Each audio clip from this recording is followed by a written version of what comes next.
Please don't make me beg, ooh, steamy. Or maybe just desperate. Hard to tell with these things.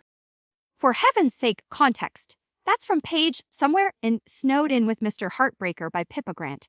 Can we at least pretend to have standards? Start with the premise, perhaps. Standards. We host this show. Standards left the building when you tried to argue Hester Prynne was just misunderstood about property values. Anyway, fine. This book is about a pop star, Aspen, who hates Christmas, but get this, her biggest hit is some mega viral Christmas song. Talk about selling your soul for streams. A fascinating paradox, admittedly. She flees a party, overwhelmed by her own manufactured festive cheer, and ends up snowed in at a remote cabin. Yeah, flees right into the arms of her landlord, Cash Rivers, who is 15 years older, and a former boy band dude turned movie star. Nothing creepy about that setup at all. It's like a Hallmark movie written by HR. It's a common trope, the forced proximity, the age gap, though the landlord-tenant dynamic does add a layer of questionable power balance. And apparently this Cash character is a big deal in the Pippaverse.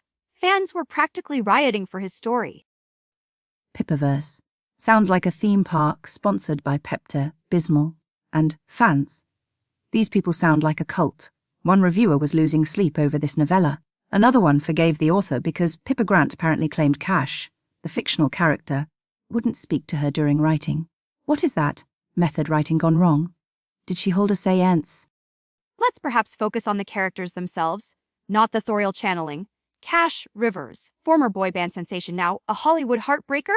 Yet the text suggests he's actually rather shy, reticent. Shy. He follows Aspen to the remote cabin after she runs away from him. That's not shy. That's stage 1 stalker. Oh, I just happened to bring my snowmobile and overnight bag to this blizzard-ridden wilderness where my tenant fled. Please. He's probably got a board titled Aspen's Hair Collected Samples, and using the age gap as an excuse. Oh, I'm too old and world-weary for you. Boo-hoo, Mr. Movie Star Landlord. Grow a spine. He reminds me of my neighbor Gary who trims his hedges at 6 a.m. wearing only a bathrobe. Big ego, zero self-awareness. I think you're being deliberately obtuse. The narrative frames it as concern. And Aspen, she's presented as guarded, closed off. Her anti-Christmas stance, while commercially hypocritical, stems from some vague family trauma the book barely explores. Oh, convenient trauma. The go-to excuse for being annoying. The holidays and I have a toxic relationship, she says. Honey, your career is built on that toxic relationship. You can't hate Christmas and cash the royalty checks from Jingle Bell Heartbreak Bash, or whatever it's called. Pick a lane.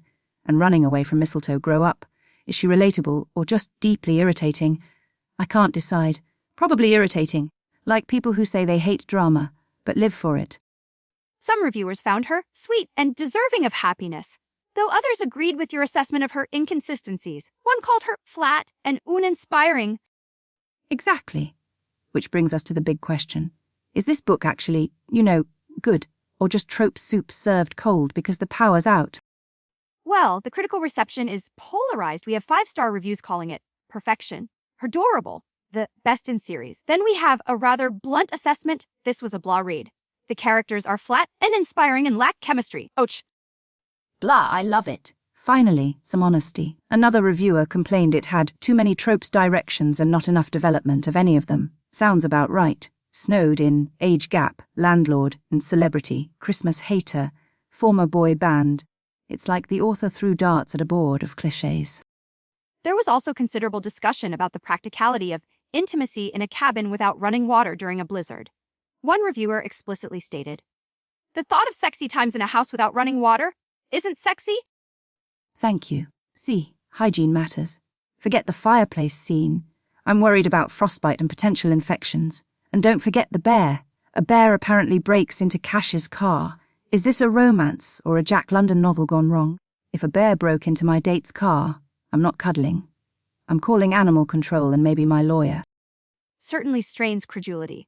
The confluence of events, blizzard, fallen tree, conveniently isolated cabin, aggressive ursine visitor feels less like organic plot development and more like authorial mandate. You two will fall in love, damn it, even if I have to invoke wildlife. Okay, wait, he was in a boy band. Like frosted tips and coordinated denim? Suddenly, I'm slightly more interested in Cash. Is there footage? This changes things. Maybe he's not just a creepy landlord, maybe he's a creepy landlord with rhythm. Please, His fictional musical past doesn't excuse the questionable dynamics. Are you actually changing your opinion based on hypothetical choreography? This is why we can't discuss anything seriously. Remember the Scarlet Letter? You decided Dimsdale was okay because he had nice robes. Hey, robes imply status. Anyway, this book, it's trying to be a cozy Christmas read, but it's got this weird stalker, landlord age, gap thing, a heroine who hates the source of her income, no running water, and a car jacking bare. It's a mess. Summary. So, the final verdict, using our highly scientific, peer-reviewed rating system, of course. Okay, I give Snowden with Mr. Heartbreaker 2 out of 5 angry bears demanding better car security. It's ridiculous. The hygiene situation is stressful, but the boy band thing almost saved it. Almost. On the other hand, award it 6 out of 10 unresolved plot threads. It leans so heavily on tropes it forgets to build a convincing narrative, or characters with genuine depth beyond their assigned quirks. It's literary junk food, quickly consumed, instantly forgotten. Whoa, almost profound. Don't strain yourself. Just stating facts. Join us next week, listeners, when we'll be dissecting the existential dread of Gary the sentient garden gnome. Ooh, is Gary single? Tune in next time to Heartbook Radio, where the only thing higher than our standards is our tolerance for terrible plots.